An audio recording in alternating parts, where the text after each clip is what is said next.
All right, so today we're going to be taking a deep dive into Surah Al Kahf, Okay. the 18th chapter of the Quran. Right. And, we've gotten some excerpts from a YouTube video Okay. featuring Salim Bahanan reciting and reflecting on this chapter. Cool. And I'm really curious to kind of unpack some of this wisdom with Yeah, you. absolutely. And so I guess maybe we could just start with, what is the significance Sure. of this particular chapter? Well, Surat Al Kahf, it holds a very special place, in the hearts of many Muslims. Okay. It's often memorized and recited for protection and guidance. Mhm. And just the stories and the parables Yeah. that it contains are very powerful and really resonate with people. Yeah, and I can already see, just from the story of the people of the cave, Right. it's got that kind of captivating, almost mythical feel to it. Yeah. You've got this group of young men Mm. hiding in a cage to protect their faith, Right. and then they end up sleeping for, Yeah. wait for it, 0.300 years. It's kind of crazy, right? It is. It's almost beyond comprehension. Isn't, I mean, like that number 300 plus 9 years has sparked a lot of discussion Oh, really? among scholars. And, some connect it to lunar years, Okay. some to the solar calendar. Right. And it even raises the question of, what did timekeeping even look like back then, Yeah. But I think beyond the specifics, it really points to this timelessness of faith Okay. and this idea that God's power transcends our understanding of time. Right. We can't even fathom Yeah. 300 years, let alone, Totally. the eternity that we're talking about. And I've always been curious about this detail of the dog Oh, yeah. guarding the cave entrance. Right. What do you make of that? It's such a beautiful touch. Yeah. It speaks to loyalty protection Uh-huh. and even the idea that even animals can be part of a sacred story. Wow. Some scholars see it as like a symbol of unwavering faith, like steadfast even in slumber. Mm. So it kind of makes you think about Yeah. different forms that faith can take. Right. And how it can manifest even in these unexpected ways. So it's not just about human faith. Right, exactly. It's about this broader, Yeah, this trusting in something. trusting in something bigger than yourself. Yeah. And that makes me think about the story's deeper meaning. Mm-hmm. I mean, it's not just an adventure tale, Right. right? Mm, It feels like it's a message about trust and patience absolutely. in the face of hardship. The people of the cave, they were persecuted Yeah. for their beliefs. They Yeah. had to make a difficult choice to compromise their faith Uh, or face the unknown. wow. So for me, their story is about holding on to your convictions, Yeah. even when it feels like the world is against you. Mhm. Does that resonate with you at all? Oh, yeah, absolutely. Have you ever felt like Yeah. you had to make difficult choices? I've heard To stay true to your beliefs. has those moments where it's like, Yeah. do I do what's easy Right. or do I do what I think? is Exactly. It's a constant struggle. Yeah. But the story, gives us hope easy? And strength. and strength. Absolutely. Yeah, for sure. And speaking of trusting in the bigger picture, Okay. let's talk about Dul Qarnayn. Okay. He's like this almost superhero figure Right. who travels to the ends of the earth, Yes. building walls to hold back Gog and Magog. Gog and Magog. Why are these mysterious Yes. figures exactly? Gog and Magog. They've captured the imaginations for You're right. centuries. Totally. Think of them as forces of chaos and destruction, almost like archetypal representations Yeah. of the threats that humanity faces. So like the ultimate bad guys. the ultimate bad guys. Okay. And what about that barrier? Right. So the barrier, some interpret it literally as a physical wall, Right. while others see it as the symbol of the constant struggle between good and evil. So it's not just about a physical battle, Right. but it's an internal one too. Exactly. Like the walls we build within ourselves Yeah. to protect our values and our faith. Exactly. And there's another layer to this. Okay. Dul Qarnayn uses his knowledge and his Yeah. resources to help others, Mm. refusing any payment Yeah. for his efforts. Mm-hmm. So what does that tell us about leadership Right. and service within Islam? Yeah. It's not about personal gain. Okay. It's about using your abilities to benefit humanity. Wow, that's amazing. It is a very powerful message. Makes you wonder, what kind of leader we need in the world today. Yeah. Someone who's not motivated by self-interest, but by Right. helping others. Exactly. But yeah, speaking of leaders and trying to do the right thing, Okay. it reminds me of the story of Moses and Khidr, Oh, yeah. also in Surat Al Kahf. Uh-huh. Moses, already a prophet, Right. is still on this quest for knowledge. Yeah, he's seeking more.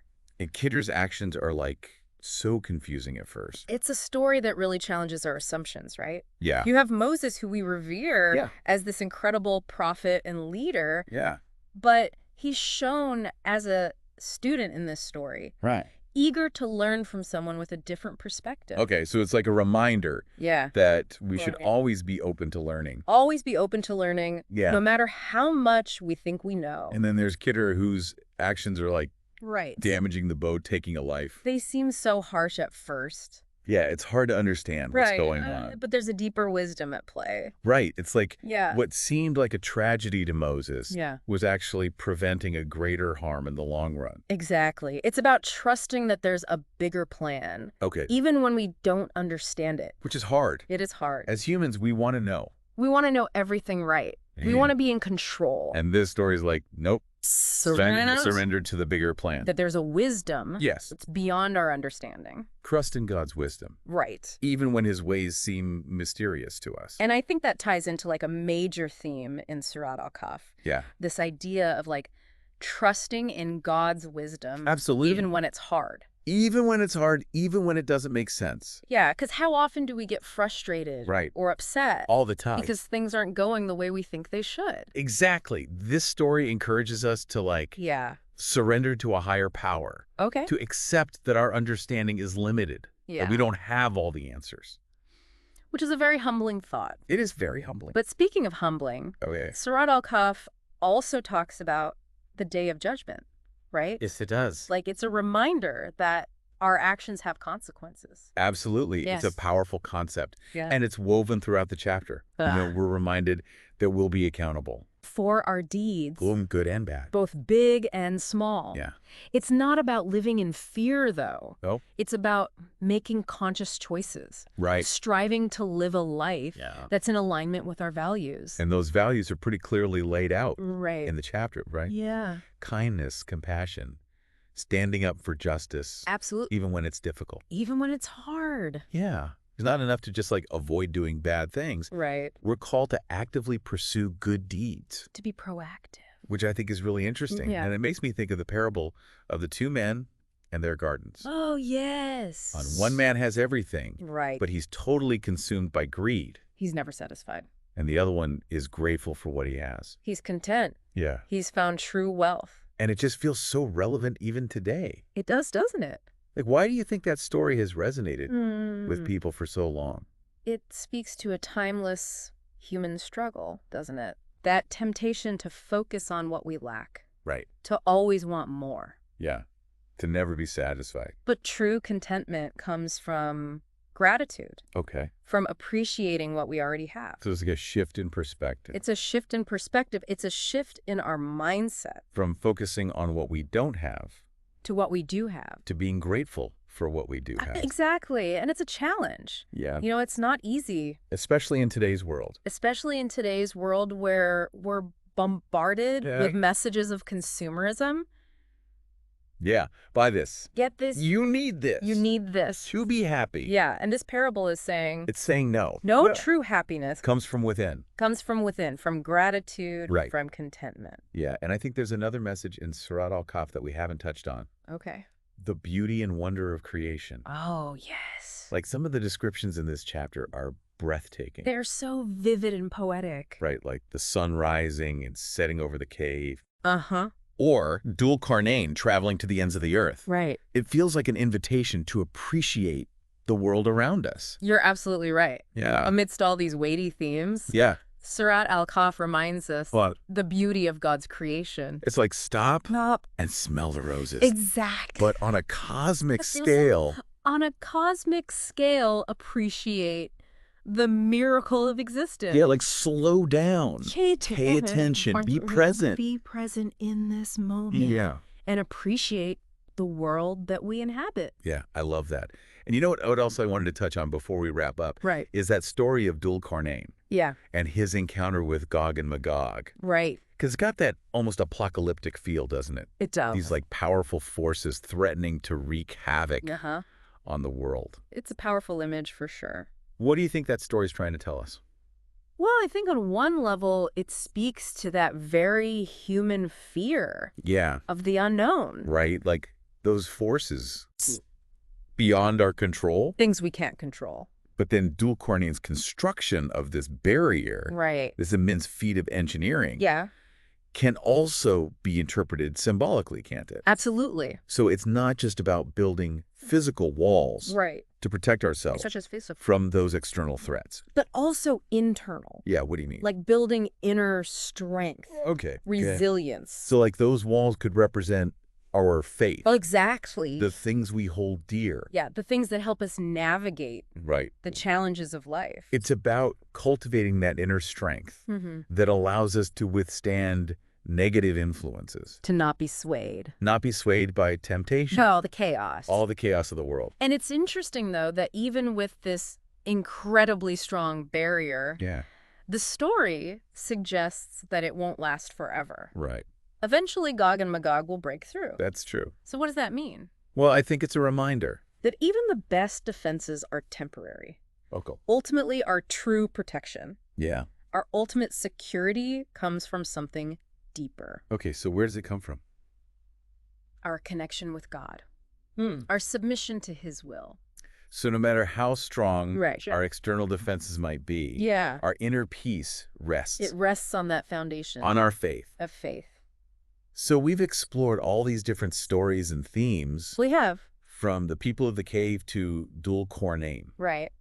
the parables, the call to faith, and good deeds. Yeah. It's been a fascinating journey. Would you say is like the main takeaway? I think Surat Al Kahf really offers this roadmap Okay. for navigating the complexities of life. In what way? It reminds us to stay true to our beliefs, Okay. to constantly seek knowledge But with humility, with humility. Yes. To trust in God's plan even when we don't understand it, even when it's hard, even when it's hard. and to live a life that reflects those values. Absolutely. It's powerful stuff. It is. And it's a reminder that we have agency Yeah. in shaping our own destiny. But we have choices to make, We have choices to make. and that those choices matter. They matter both in this world Oh. and the next. So even when we're faced with challenges, Yeah. uncertainties, There's always hope. hope for a better future. A brighter future. It's inspiring. It is. And it leaves us with a question to ponder. Oh, yeah. Like what? How can we apply these lessons Okay. from Surat Al Kahf to our own lives and challenges? Right. How do we actually take this wisdom, Exactly. put it into practice? How do we build those internal barriers Yes, those barriers of faith. of faith and resilience, And how do we embody those values? the values of compassion, Yeah. justice, Of service to humanity. in a world that so often feels chaotic and divided? A lot to think about. It is, but it's a question worth reflecting on. Yeah. And I encourage you to continue exploring this chapter Okay. and discovering its relevance to your own life. Mm. Well, it's been an amazing deep dive. It has. I feel like we've only just scratched the surface. There's always more to learn. But thank you so much for joining us. Thank you for having me. And happy reflecting, everybody.